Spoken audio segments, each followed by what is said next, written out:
Assalamualaikum warahmatullahi wabarakatuh. Halo semuanya, jumpa lagi di DN Sutari.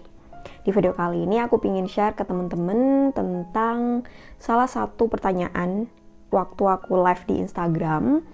Kayaknya 2 hari yang lalu.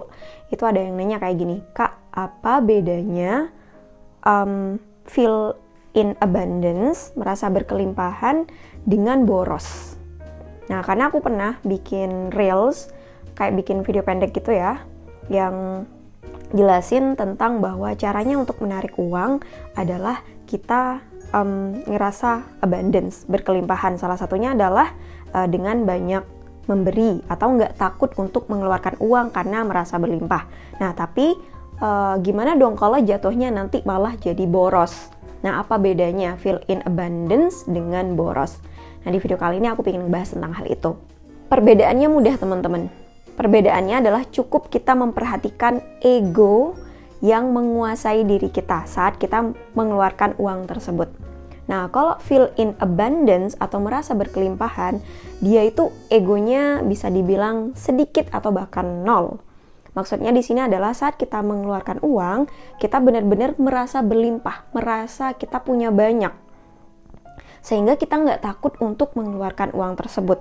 Dan uang tersebut dikeluarkan bukan untuk hanya memenuhi ego saja, tapi lebih kepada kayak mengalirkan kebahagiaan. Nah, makanya biasanya feel in abundance itu bisa dialirkan lewat berderma atau bersedekah gitu ya. Sering neraktir teman, sering ngasih hadiah. Kemudian juga boleh kok dibelikan untuk barang-barang yang memang mewah atau branded, tapi saat kita membeli barang tersebut bukan untuk memenuhi ego kita. Maksudnya di sini adalah saat kita membeli barang branded atau barang mewah tersebut, kita memang merasa bahwa aku layak untuk mempunyai barang ini karena kualitasnya, atau kita emang benar-benar butuh dengan barang tersebut.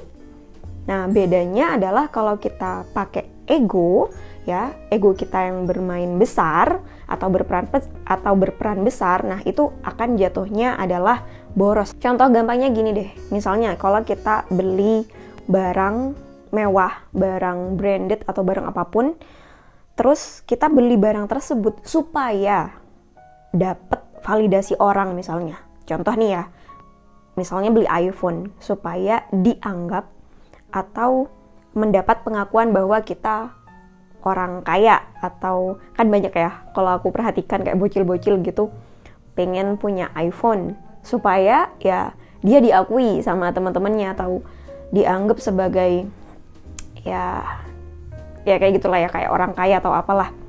Nah, itu yang jatuhnya adalah ego yang berperan besar, sehingga ya itu jatuhnya nanti adalah boros karena dia mengeluarkan uang karena egonya.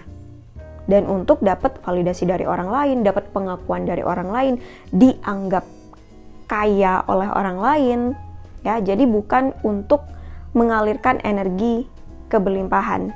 Nah, itu bedanya, teman-teman. Sekali lagi, kalau ngomongin tentang the law of attraction atau hukum tarik-menarik, itu kuncinya adalah di energi di dalam diri kita, perasaan, pikiran, ya, dan tindakan yang kita lakukan, teman-teman. You attract what you are. Kamu akan menarik, akan mendatangkan segala sesuatu yang sama dengan dirimu.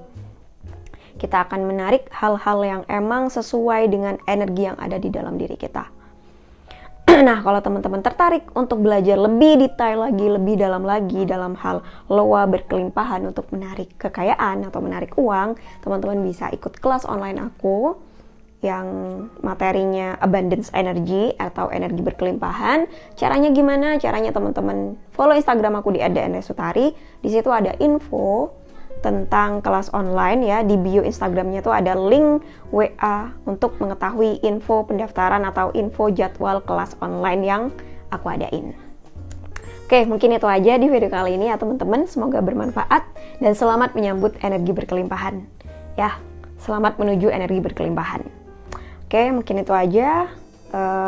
Sampai jumpa lagi di video-video yang selanjutnya, insyaallah. Wassalamualaikum warahmatullahi wabarakatuh. Bye-bye.